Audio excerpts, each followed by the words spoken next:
to get to have all these incredible artists allow me to sponge up everything that spilled out of them was the best education you can get. And I can say to anybody working on any live event, if your goal is to elevate your position and you see a career path you want, all the tools to learn what you want to do are in front of you.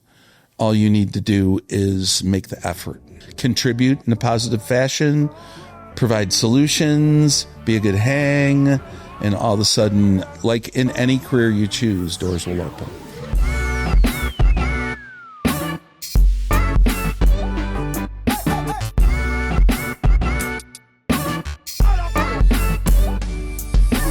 Welcome to the Gigg's podcast, live from Lititz. I'm your host, Nikki Sanz, and we are filming on campus in Rock Lititz at the conference. So we get to sit down with the very best in the touring and live event industry. So let's get into it. We have the absolute pleasure of having Butch Allen on now, who is the VP of Global Business Development at TAIT.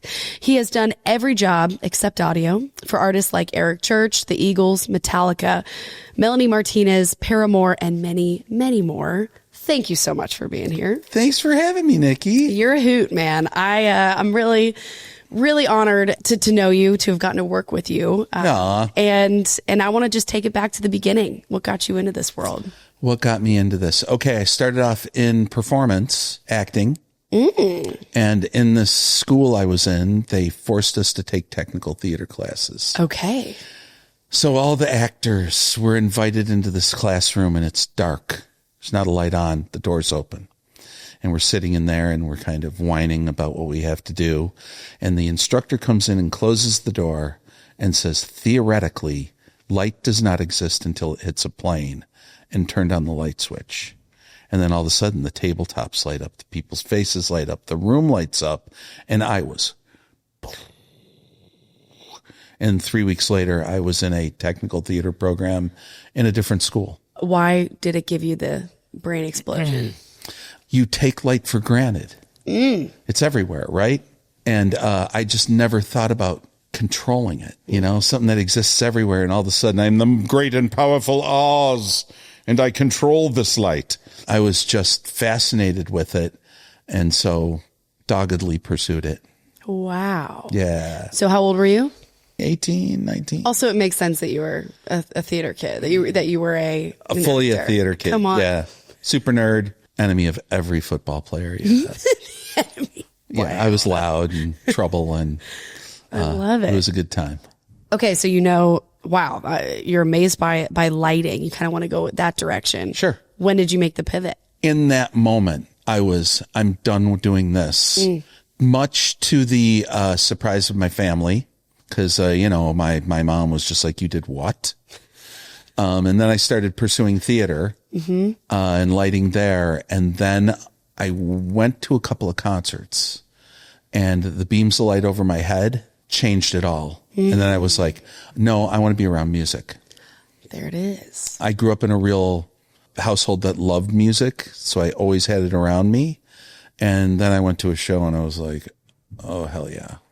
Yeah. This is where I want to be, live. Yep. To the point of where, when I listen to music now, I almost exclusively always find myself searching for live recordings. Yeah. Currently obsessed with the Hailstorm cover of Perry Mason by Ozzy Osbourne. We'll be looking for that. And if you are not hooked up on how dope Lizzie Hale is, change the dial. Okay. Why are you loving and wanting to hear live? Because I'm so connected to the live experience. And I mean, I have all the passion in the world for recorded music. Like, oddly, at the same time, in parallel, I rediscovered Ozzy's recording of Perry Mason. Okay. And when you listen to it through your headphones, there are just so many layers of everything through this song. And I mean, really, the song's about, I think it was a 1970s wheelchair-bound lawyer. So, I mean, it's not like the most serious subject, and it is, God bless Ozzy, but it's magnificent. Like, it's an opus. And it was because on the benefit, Hailstorm covered that tune. And I was just like, oh, and I had worked for Ozzy. Okay. So it rekindled all those memories and experiences. And what was your first gig? I did all kinds of bar bands because in the early 80s, upstate Buffalo, New York, the bar band thing was epic. So I got my job going through the clubs, and there was a band in Buffalo called Spyro Gyra. Okay. That is, by the way, a single cell sexually reproducing chloroplast. Just saying. Thank you for letting us know. You're welcome. Spyro Gyra. Gyra. Spyrogyra. Fantastic. And that jazz. Amazing, though. And I would say they have a live album called Access All Areas that will change your life. Heard. Anyway, I called their production manager every single day and said, got a job? Got a job? Can I have a job? I'd like to come work for you. Can I get a job? And this was before the internet, before cell phones. Like, I was tracking them down and then going through phone books and finding his number and harassing this guy, Randy Schuld. Wow. And Brad Melkus, who is a principal at Light Switch, was their LD. And when he stepped out to go to Light Switch, I called and Randy was like, okay, step up. And so there I was like, uh-oh. Now I gotta actually be good at this. And they were super supportive because I had all the passion and legitimately sucked. Okay, what about you sucked? My bar band experience did not, as far as being a bar star, I was all over that. Yeah. But as far as playing the next level up, I wasn't ready. Yeah. But they were super supportive and took the time to allow me to fail up. I shared with you that we're moving, and in changing from Los Angeles to Las Vegas It's a big deal. Yeah, my wife and I went through our almost 40 years of collected items. Yeah. We threw out 3 5-yard dumpsters of stuff. Wow. But as we went through it, I found my cue book, and it was a old room service menu from a hotel. And on one side is all the menu items, and I had taken the blank side and written all the spot cues out on the other side. Kidding. So and I'm not super sentimental with stuff, but that thing I was like, first off, a cheeseburger was $1.95. And this book and these cues, and I remember at that time, like, somebody coming to me and saying, you should write these down in the order they're in. And I was like, oh, stop. I'm not joking. I was like, write it down. I should do that. Wow. I mean, like, yeah, great idea. Let's do that. And cut to, it's automated now. Well, I mean, you still break down songs. It's still the same process. Yeah. It's just that depending how you play a performance back, whether it's a show controlled moment or a operated in the moment, the structure is still there. You have to lay in all the same elements. They put different responsibilities on the operator. Okay. So you have this first gig out of bars and clubs, and you're now riding this. Is this a tour? It was a tour, and there were 4 of us on the crew. And we were either traveled in a motorhome or we flew commercial and rode around in a rental car. Okay. So I think by the time I was 28, I think I had like 3 million American miles. Wow, dude. Yeah. Okay. So who were in the 4 in the crew? It's you doing lighting. Mm-hmm. Audio engineer? Well, you know the word, you've heard of the LD, right? Yeah. Okay. What do you think that means? Lighting director. Well done. Okay. When I did it, it meant lights and drums. You're kidding. Because I set up the drums and percussion and I did the lighting. Oh my goodness. So lights and drums. Look at those many hats. That's different. Okay. Every job except sound. Mm-hmm. So you have a lights and drums guy. Mm-hmm. Then you have an audio and a TM and a PM, or who's your 4? Well, there was the front of house engineer, Neil Statmiller. And he was the front of house engineer, wired the stage, and he was the tallest person. Okay. There was Randy Schuld, who was the production manager, and I cannot remember what part of the stage Randy set up now. Don Kurek was the keyboard tech, and Dan Patrick, who went on to be a big player in the audio department at NBC in New York, Randy took care of guitars and bass, and I think Dano might have done monitors. Wow. It was such a long time ago. Yeah, man. Wow. But I was just in a documentary about Spirogyra for their 50th anniversary. Oh my gosh. And I'm like, wow, I'm older than how do you feel? How do you feel about every that? inch of that trip. What a crazy, and that's your first one. You just did a documentary. That was my that's first one. Crazy moment then. And we went all over the world. Wow. Didn't tour with gear every day. We showed up somewhere and we were still hand drafting plots and advancing as we went. I still have some of those pay stubs. Do not take this the wrong way. Like, this is out of all admiration, but like, you are part of, that first real generation that made touring what it is. Truly. If you're saying you didn't even travel with gear, no? Is there another one above you? Yeah. Okay, yeah. Yeah. There's probably 2 generations before me. Okay. The original folks who ran individual cables from the stage to some kind of funky house mixer and put on shows. Like, you look back and you'll see like Frank Sinatra or Elvis or anything like that. And there were people who did that. Yeah. Then there's the next generation, which is like the Jake Berrys and that whole level of folks. And then I kind of came in next. Got it. So this thing was beginning to professionalize and mature as my generation came in. Got it. Beginning. Got it. We weren't there yet. Yeah. That's the beginning. Yeah. We're in a whole different world right now. It's incredible. And you think it's incredible? Oh my goodness. I remember when I did my first arena tour, I think there were maybe 3 women that were not in administrative positions. A carpenter, a rigger, and a lighting designer. And that was it in touring. Paved the way. Mm-hmm. Yeah. And it wasn't easy. Yeah. It wasn't easy. And it wasn't easy for a really long time. And I visited the last Melanie Martinez tour, and I want to say literally half the crew was female. Wow. Same thing at Alanis Morissette with my friend Knight Cromwell. And hard gigging. Yep, we're all in this together. I'm pulling feeder. You're doing your thing. It's really awesome. Cool. What a change. To see what it's becoming. Oh, my goodness. Yeah.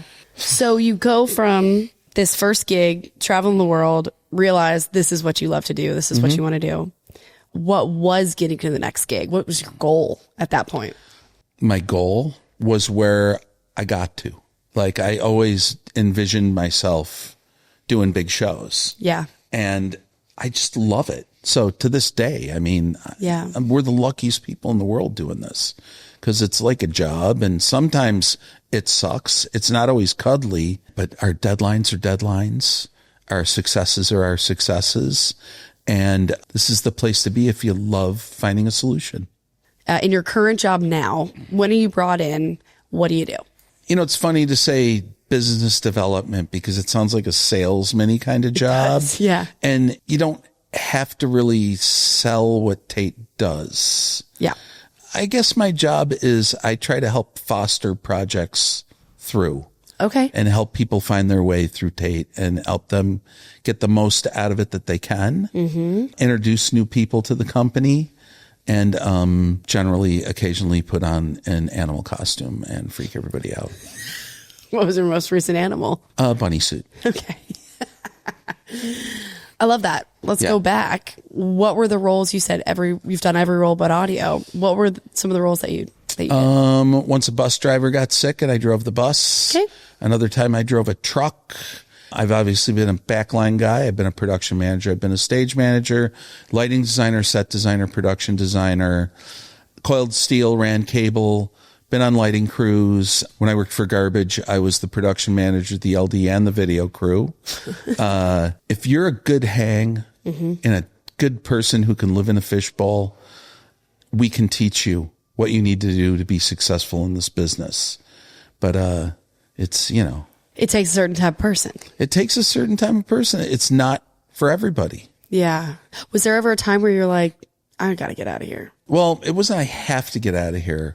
It was when I really made the decision that I had reached my limit of touring and wanted to concentrate on designing. When was that? I was working for Metallica. Love Metallica. Love them all. And I had done an overnight programming session at Rock and Ring in Germany. And I had fallen asleep on the ground. The production office door was locked. Okay. And so I just laid down out there. I was tired. And when I woke up, there was a paper plate next to me and it said Homeless Roadie Fund, and it was full of coins. That's awesome. And as hilarious as that was, I was just like, that's it. That's it. I don't want to do this part anymore. Wow. And it was true. The grind, you know, man, probably I was well past 40 at that point. Okay.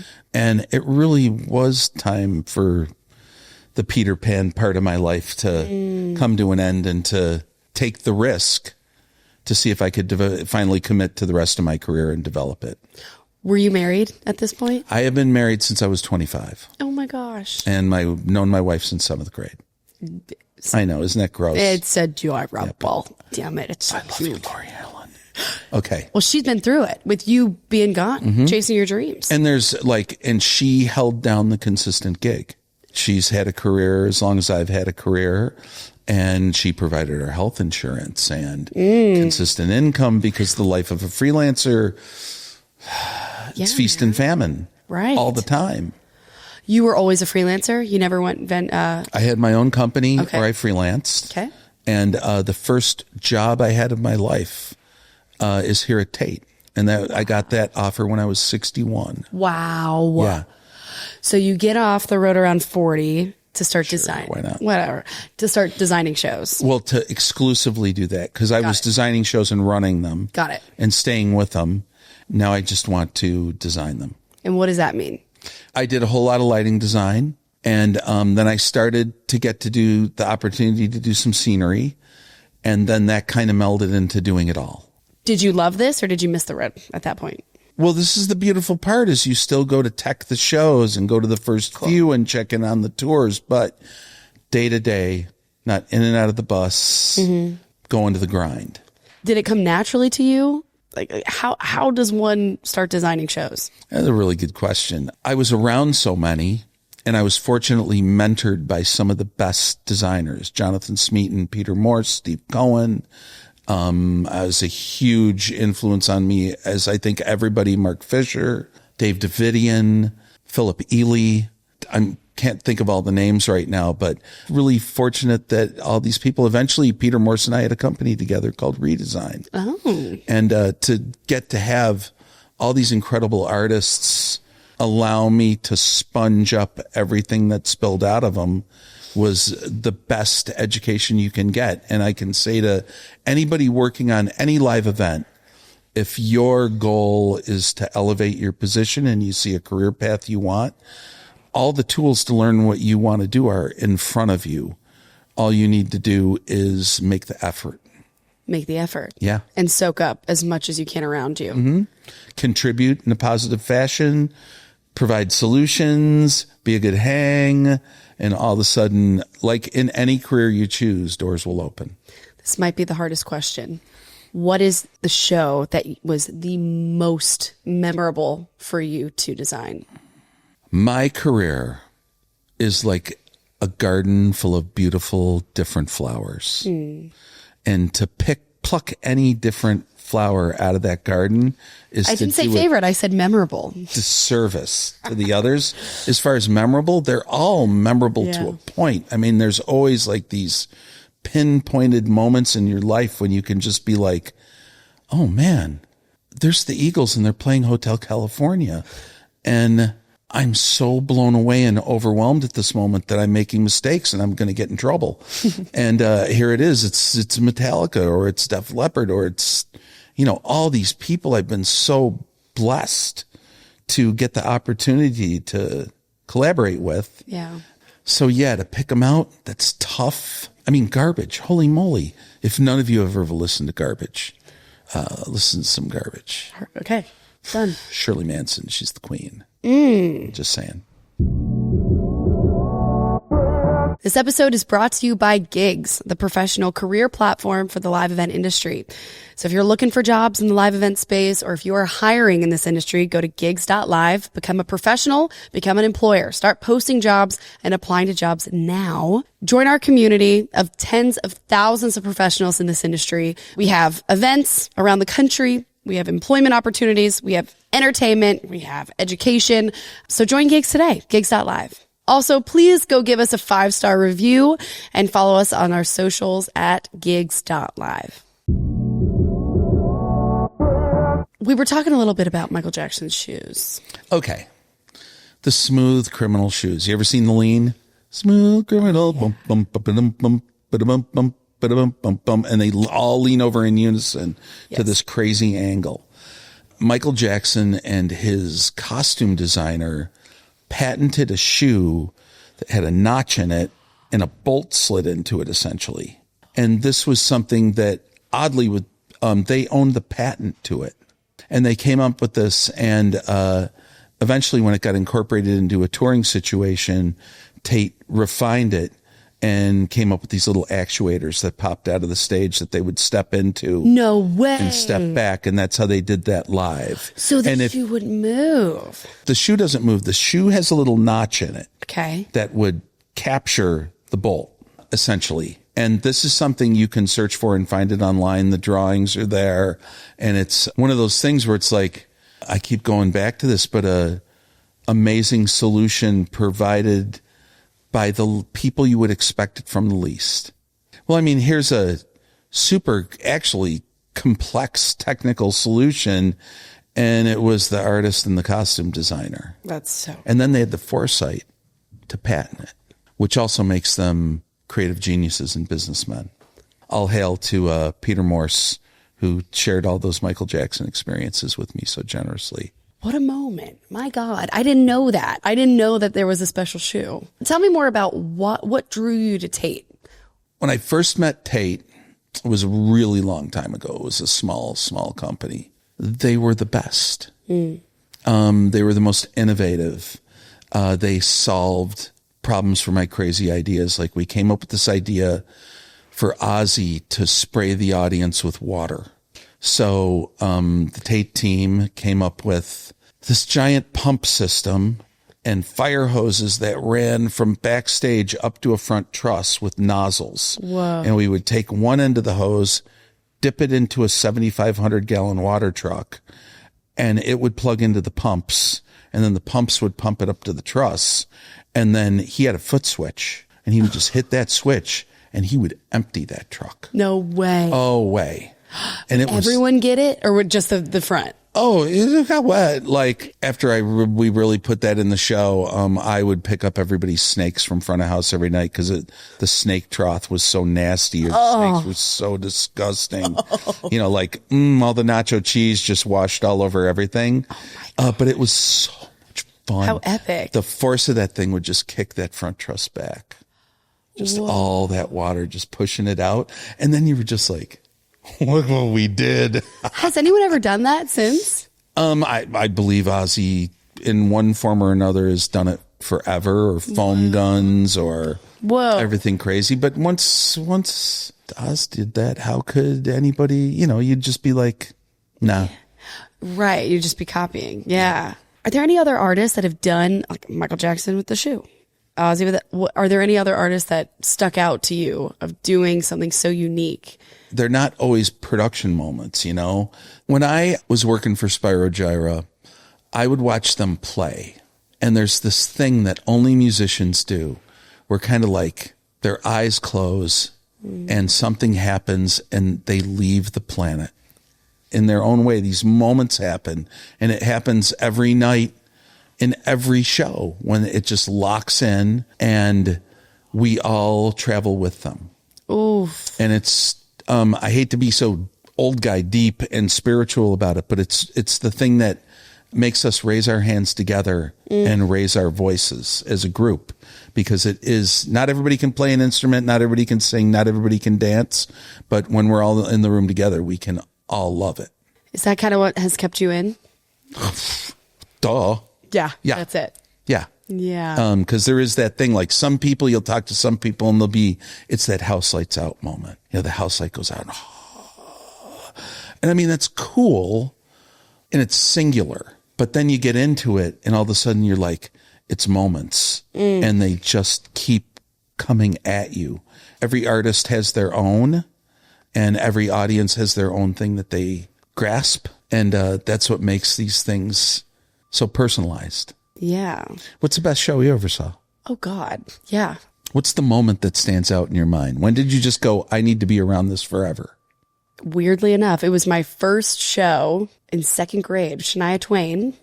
She sounded horrible, like horrible. And it was actually after the Charlotte, North Carolina show that they canceled the rest of the tour. She lost her voice. It just had made me realize this is live. This is like a whole different experience. I was very disappointed. I need to see her again. But I had this like weird feeling as a kid of like, anything can happen out here. I don't know what it is, but I'm addicted, and my parents love music. So I went to a lot of live shows. Oh, cool. And yeah, I think my next show was Heart and Journey. And it was just like, oh shit, how am I going to get it? Yeah. Anyways, but I was thinking when I started working them, my favorite part of the show was whenever the artist recognizes the band. I don't know why. I have to just watch how they introduce the band members, because I love the way that the fans recognize everyone else. And then I always know the artists that don't recognize. I'm like, wow, it says a lot about their show. Interesting. Okay. Moving on. We're talking about you. Okay. Oh, geez. Why'd you ask Well, me a because it question? is about me. It's all about you. Come on now. Because I got questions for you. Thank you. I do. You. I've been thinking about them all day. Oh my God. Yeah. Okay, wait, let me ask you one more. Hold on. When you were designing, and you might not be able to answer this either, but do you have a favorite part of the design process? Is it talking to the artist about their vision? Is it the moment that the vision becomes the reality? Is it rehearsals? What's your favorite part of that process?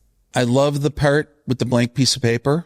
I love the part when you can hold the rendering up and it looks exactly like the show. And everything that's in between it is a epic roller coaster of, time's ticking. I'm terrible. I'm great. This is awful. They hate me. They love me. We're never going to get this done. And then all of a sudden, oh, we're building this? Oh no, wow. Now we're building this. And then you get into it and got to make it happen. And that's when like I could count on people like my friends at TAIT to elevate my game. And that's where you learn about trust. Do you ever have to design a show that you didn't really like? Like, did you ever you saw the artist's vision and you're like, really? Are you sure about that? How about this? I have taken drawings to bands where they've just been like, yeah. Well, Butch, maybe we should reschedule this. Oh no. And back to the drawing board. That certainly happened. But I mean, again, really cool. Like, yeah, like Phoenix Rising, better figure this out. Whoa. And, cause that's the job. And what's the hardest stage of it? The first drawing where everybody's like, yeah, that's dope. And then you go and price it out and then show everybody the bill. And they're like, you're a dope. I mean, like, really? Yeah. They're like, I don't know. It seemed cool. And then like you have that kind of awkward moment and then you figure it all out with everybody.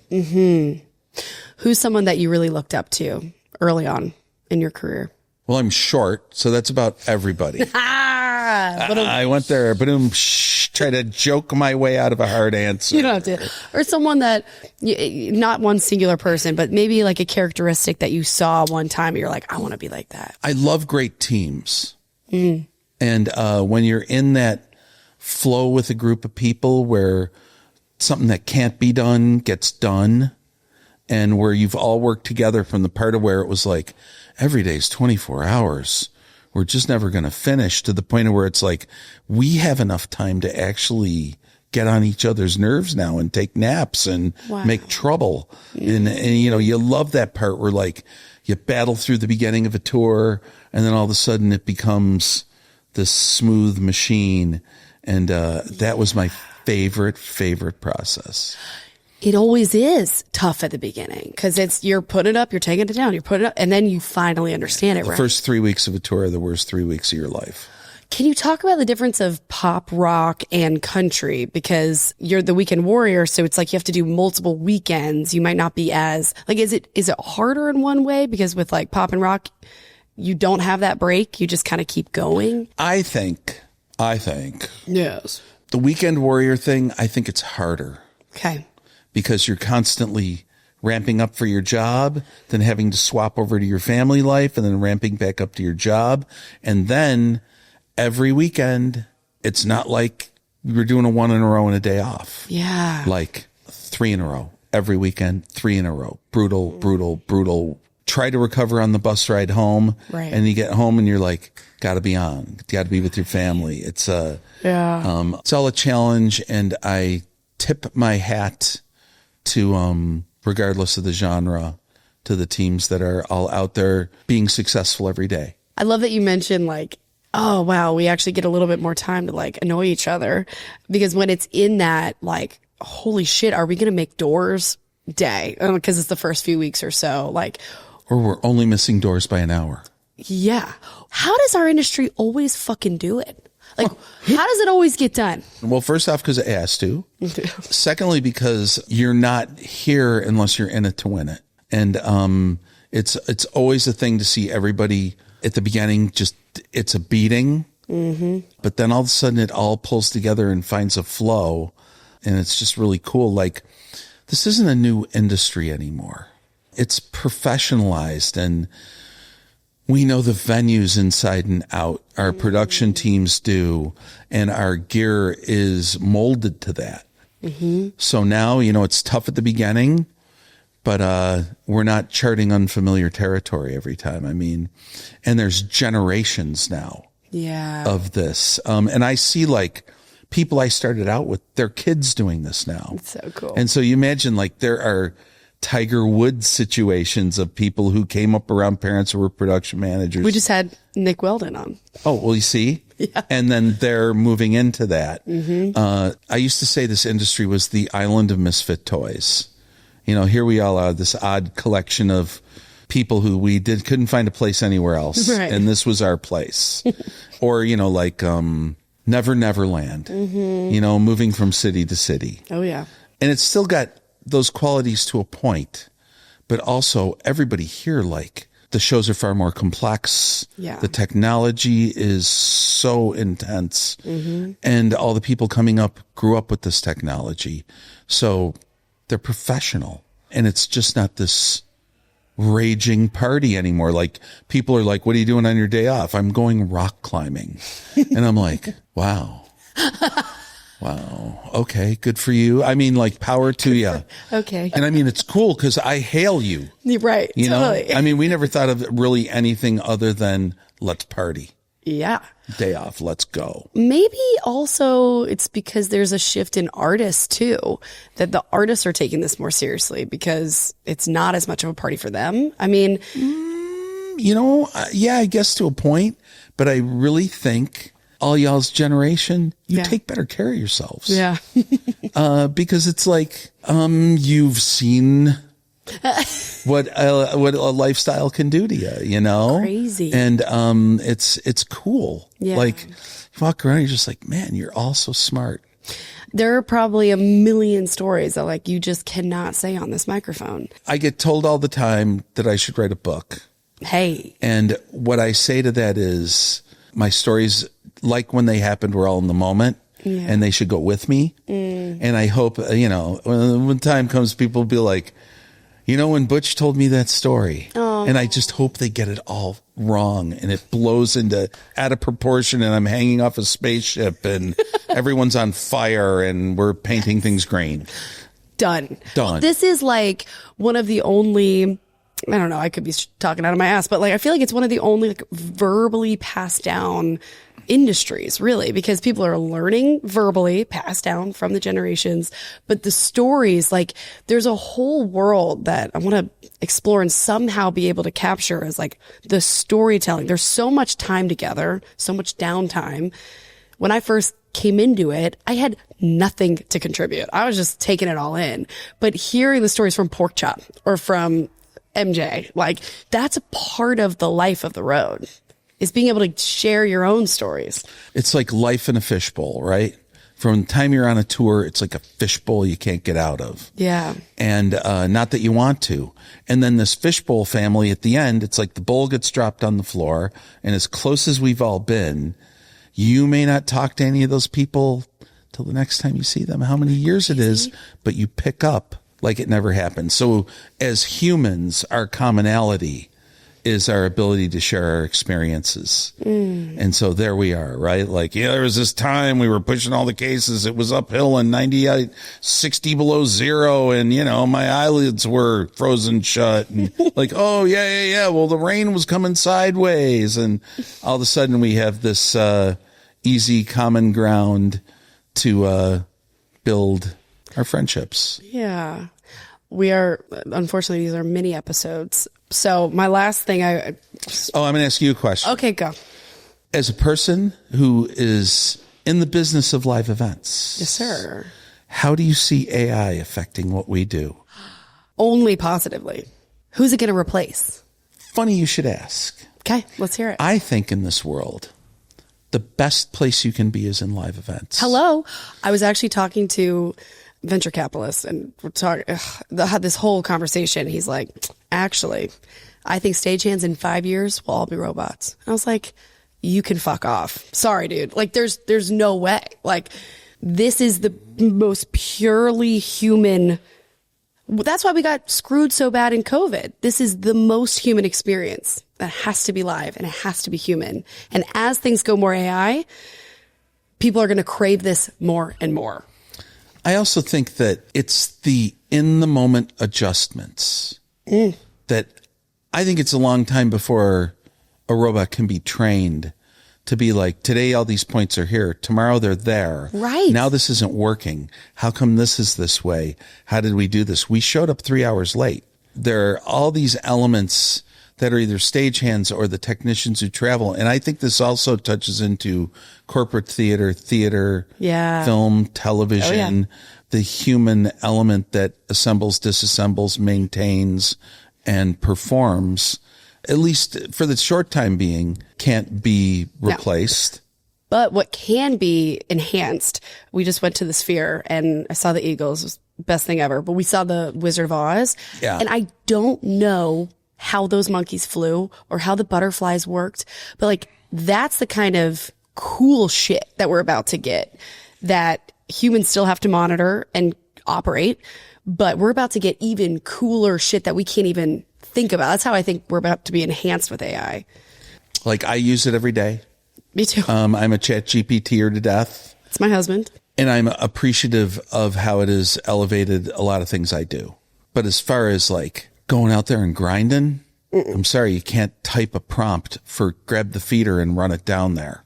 Yeah. The institutional knowledge of how to do these things. Yeah. It'll be a minute. Do I think it touches in our industry? Yeah. But I've heard the death knells a million times. Oh, computers are going to ruin us. Oh, CDs. Oh, this, oh, that. Oh, man. Remember NFTs? So I think there's a little part where we will grasp on to every technology because we're obsessed and addicted. We'll come out the other end for a minute. And when robots get cool, I can't wait because the autonomous car I'm dying for and someone to take care of me when I'm old, I'm hoping is a robot. There it is. Okay, I love that because we just had Relly who has Copilot that does all the tracks. So now everything is more systematized and technology based. It's only making shows sick. Like that's how you have an Eras tour and a Cowboy Carter tour. Well, that's how you have those tours, but that Billy Strings doesn't care. Billy Strings playing, yo. Yeah, dude. So you don't build a house with gum. It's hammers and nails, right? So the appropriate tool to the appropriate job. And Relly is a master. And show control is a subject that's really worth diving into. And at the same time, though, the magic's in the moment. Purely human. Purely human, man. That's it. Recently, I was fortunate enough to get a Snap Spectacle demonstration. I don't know what that is. They're a augmented reality glasses. Oh, okay. Okay. And this experience blew my mind so much where I was like, I wish I was 6 years old again. So that by the time I was 16, I'd put on my glasses and walk down the street and just like something pops out of the ground is like, Butch, you got to turn right. Here we go. Hey, da, da, da, da. You know, the supermarket talks to you. And, you know, just if you think about how a world could be augmented into just being the world's most incredible walk through exploding Japanese game show. In your glasses, you know, because I find like VR. It's isolating. I don't like the word immersive because I feel like someone's dunking me in a test tube of oil, Yeah. But I love all these elements like shared reality. Like you go to the Sphere. Yeah. Where you could easily just be in your lane and not notice. But when you see something like Wizard of Oz, go to it. It's awesome. Unbelievable. You are looking at people and just your jaws hanging open. And again, we are a tribe. Yeah. And experience things together. That's the deal. Whenever I took a video, it wasn't of the screen. It was like of the crowd, like experiencing the wind and the leaves. Don't spoil it.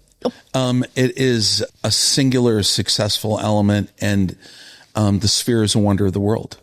Thank you. Everything it's I've our seen pyramid there blows my mind. And a lot of people, I mean, that is something that was an achievement that wasn't an easy achievement. And it's, again, another testament to the vision of an owner and a visionary creator, passed through and inspired all the teams that developed the products, built the building, controlled it, and now continue to evolve its use. And when you go there, there's things that like are only people things, but like every single person you come in contact with in that building knows where you need to go, how you need to do it. They're excited to do it. The guest experience is amazing. Boy, I sound like a commercial for the Sphere. They should hire me, right? It is the whole... But that's the whole thing. It really is a amazing thing. Now, at the same time, on a daily basis, if there are 3 Wizard of Oz's and a show at night, it's like 36,000 tickets. And that comes out of the rest of Vegas. Oh, yeah. Yeah. So if you think they're taking that out of the market every day, there is what's happening throughout the rest of the town. And it's funny. Like, I don't think the future of what we do is sitting in a seat staring forward the same way we always have. I think it's got to be more participatory. It will become more in your face, much more. And I think that's a positive thing from phones. Yeah. That the experience needs to evolve to bring you more into it, to get you out of this. Absolutely. To just take your attention so hard that this purely addictive device in your hand, probably what will be recognized as the most addictive invention in the history of mankind. And when you put that thing down because you are so engrossed with what you're experiencing, man, that's magic. That is magic. And they make it there every day. And to everybody who's out working on every show everywhere, know that there are people who are sitting there like, oh, we're going to go do it for the kids. But legitimately, there are people who experience magic every time they go to a show. It's the most important thing in their, that's it. I've got these tickets. I'm going to this thing. This is so cool. I buy tickets and go to tons of shows, and I have that every time. I'm nervous. Like, I can't sit still before the house lights go out. I'm like, what's it going to be? What's the first song? I hope I don't forget my shirt. Ooh, I'd really like a hot dog. And just like, you know, it's like this whole brain salad that you can't control yourself, your personal anxiety until it starts. And then hands in the air. Yeah. Let's jam. And you can never lose that. Better not. You are a long form content, not a mini episode. So we'll have to get you back on. All right. Thank you so much, Butch. You rock, Nikki. You rock. Or you rock. No, really.